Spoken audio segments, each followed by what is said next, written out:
Welcome to Elevated Sports. I'm Kyle Johnson. I'm Billy Mock. What are we talking about today, Billy? Talking about the Rays. Tampa Bay Rays. The Rays. This is going to be fun. So, March Madness was canceled. RIP. That's in the chat. And baseball has been canceled for the foreseeable future. Combine the two. Rays favorite players, March Madness bracket. Actually, if you follow Connor's channel, Elevated Entertainment, we did something very similar. We made a movie bracket. We did the top box office movies from 2000s and 2010s and put them against each other, and we came out with a winner. Go check those videos out. Go subscribe to his channel.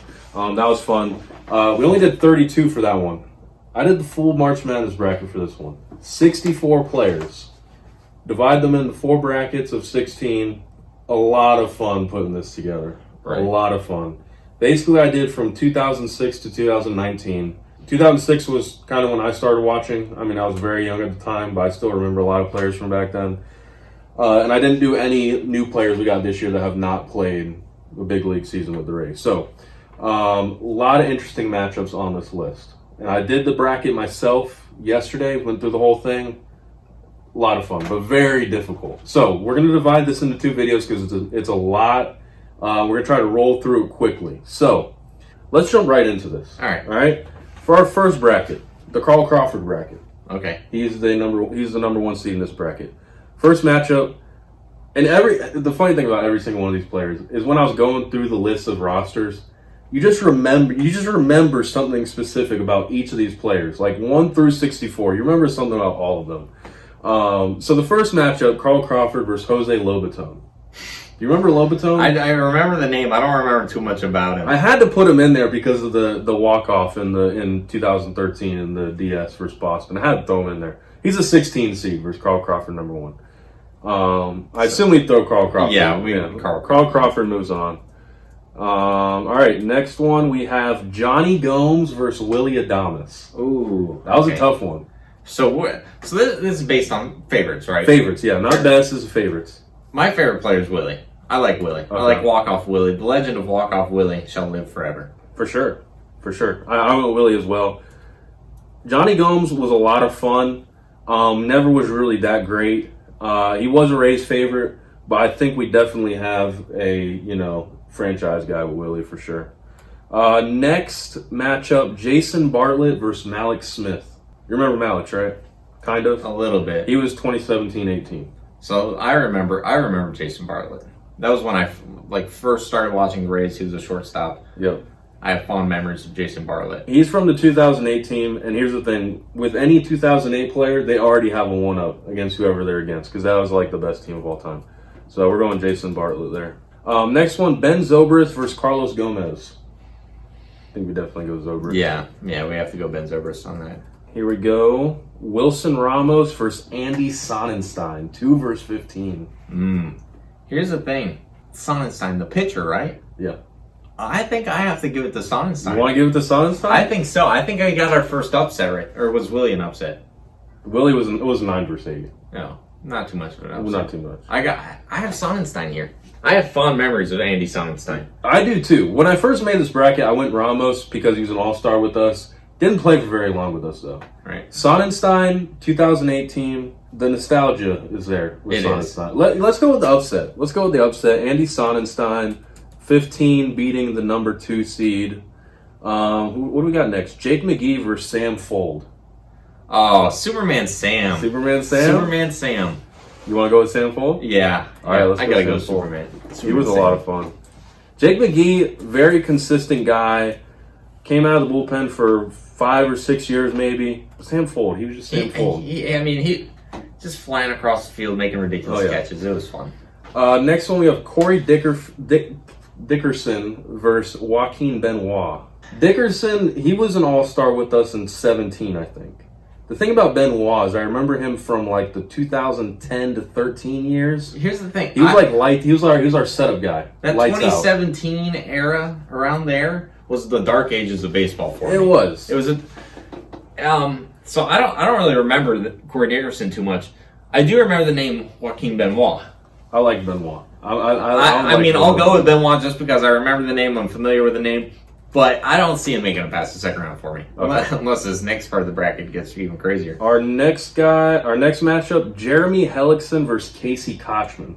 I put Casey Kochman in here because he's a hometown guy. He actually went to the high school I graduated from, won a state championship. That's true, he did. High school. This That's is a tough one. That one is tough because Hellickson was there's a lot of good memories with Jeremy Hellickson, but Casey Kochman represents hometown. He does.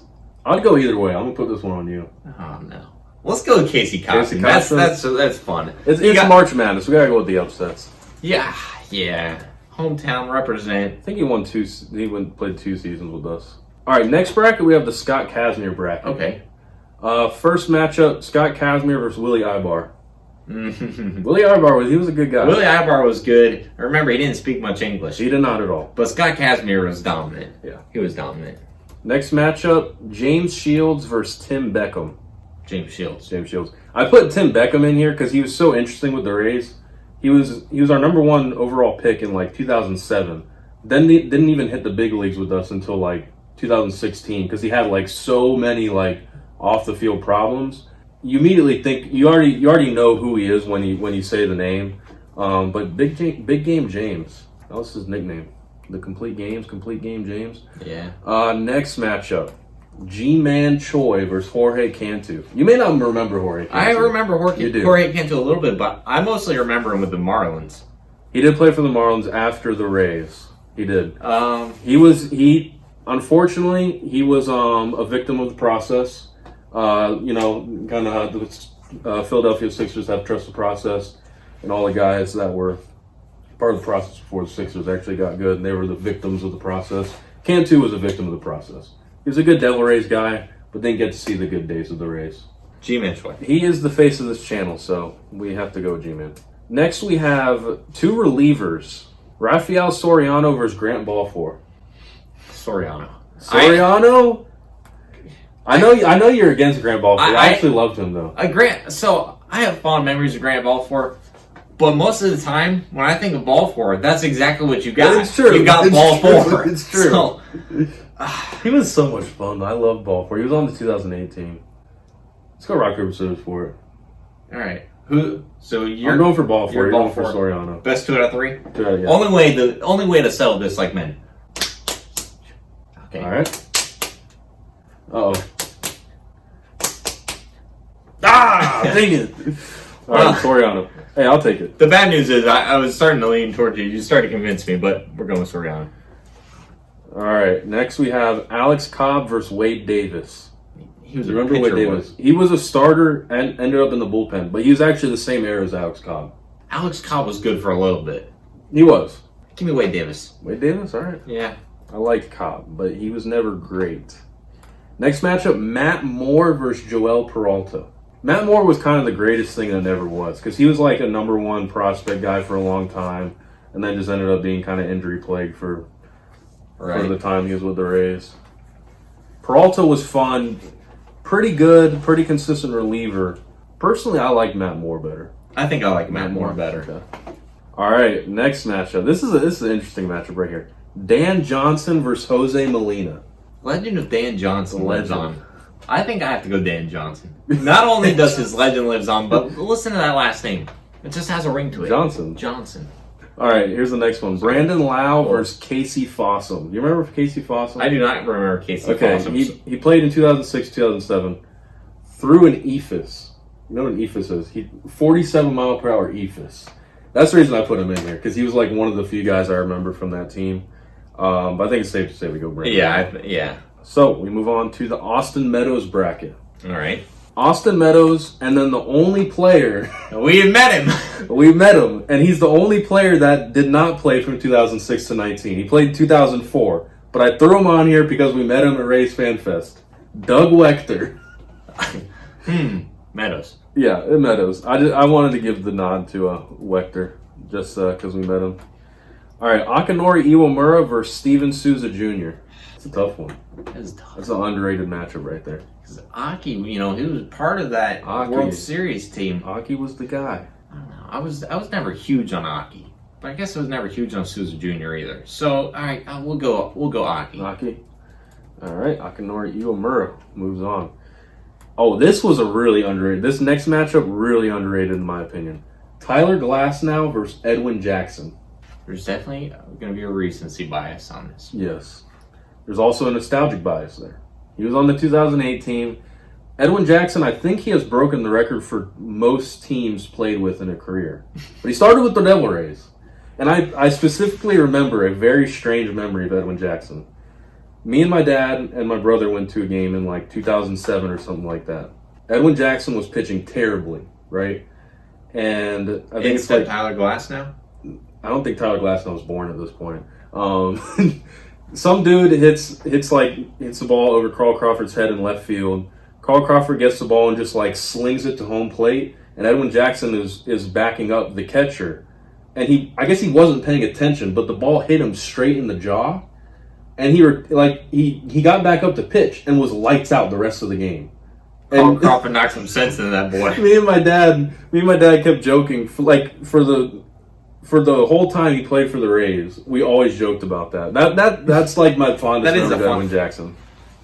But I think it's safe to say we should go Tyler Glasnow on this one. I would go Glasnow. But if you wanted to go Jackson because of your nostalgia, here's the thing. You could. The fact that Glasnow beats him doesn't change the fact that I love the Edwin Jackson nostalgia. So we'll go Glasnow. Next we have Matt Joyce versus Yunel Escobar. Matt Joyce was I like Matt Joyce. I like Matt Joyce too. Yunel Escobar was fun, very flashy shortstop. Wasn't great. Had some fire in him. I think he started a brawl with that. It was either the Yankees or Red Sox he started a brawl with once. Nice. But Matt Joyce was a very consistent guy. He was. Fan favorite as well. Let's go Matt Joyce. Favorite. All right, let's move on. Kevin Kiermaier versus J.P. Howell.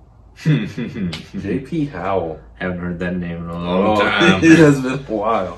It's hard to go against Kevin Kiermaier. It is. All right, Kevin Kiermaier. Next one, Fernando Rodney versus Will Myers. I remember a little bit of Will Myers, but Fernando Rodney. I got to go Fernando Rodney. You got the... Yep. Oh, yeah. Yeah, that was just fun. That's a celebration everyone can get into. Oh, yeah. Also was a World Series champion this year. Played for the Nationals. Look at that. Matt Garza versus Jake Odorizzi. Garza. Matt Garza. You have to go, I love Matt Garza. Matt Garza's my guy. Well, only no-hitter, right? Only no-hitter in Rays history. Surprisingly, how many good pitchers we've had and only thrown one no-hitter. Charlie Morton versus Ty Wigginton. Remember Ty Wigginton? Very barely. He was like barely. He was like the ultimate utility guy. Like he literally, I think he played every position on the Rays. Like if they ran out of relief pitchers, he was the first guy to throw on the mound, and if they ran out of catchers, he would catch. Like he actually caught a little bit and played every position. And me and my dad used to always call him Wiggy. But Charlie Morton just had an outstanding season with us. Yeah, recency bias. Recency bias, for sure. All right, the final bracket, the David Price bracket. Yes. This bracket was very tough. There were some Rays heavyweights in this one. All right, first one, David Price versus John Jaso. John Jaso, good guy. David Price. David Price. First Rays jersey I ever owned was a David Price jersey. I like David Price a lot.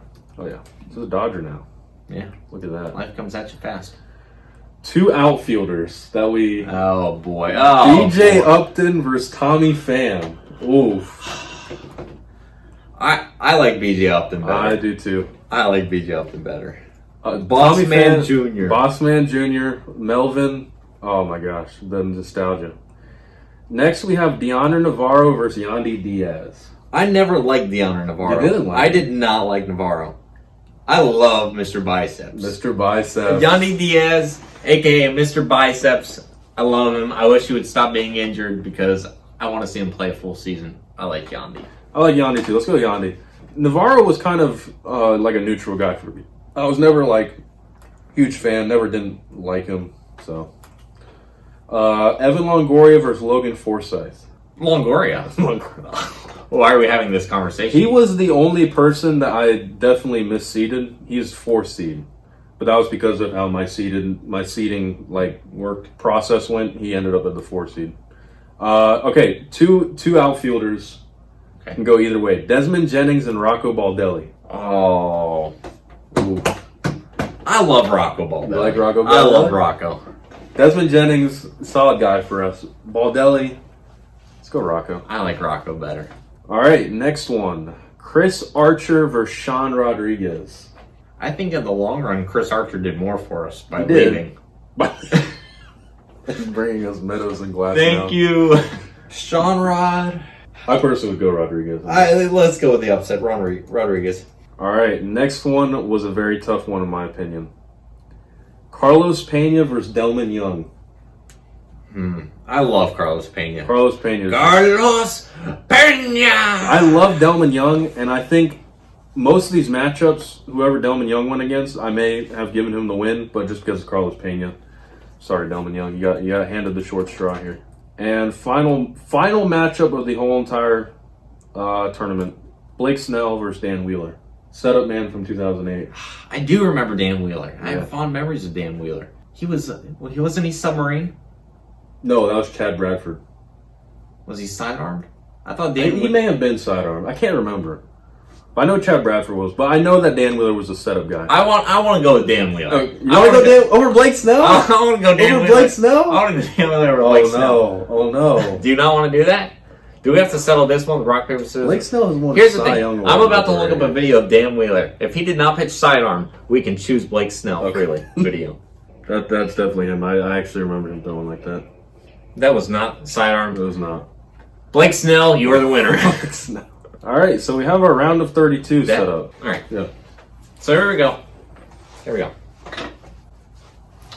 Stay tuned for the second half of this video. Yeah, like, comment, subscribe on this video. Check out the description. We'll see you next time for the round of 32 of Ray's Favorite Players.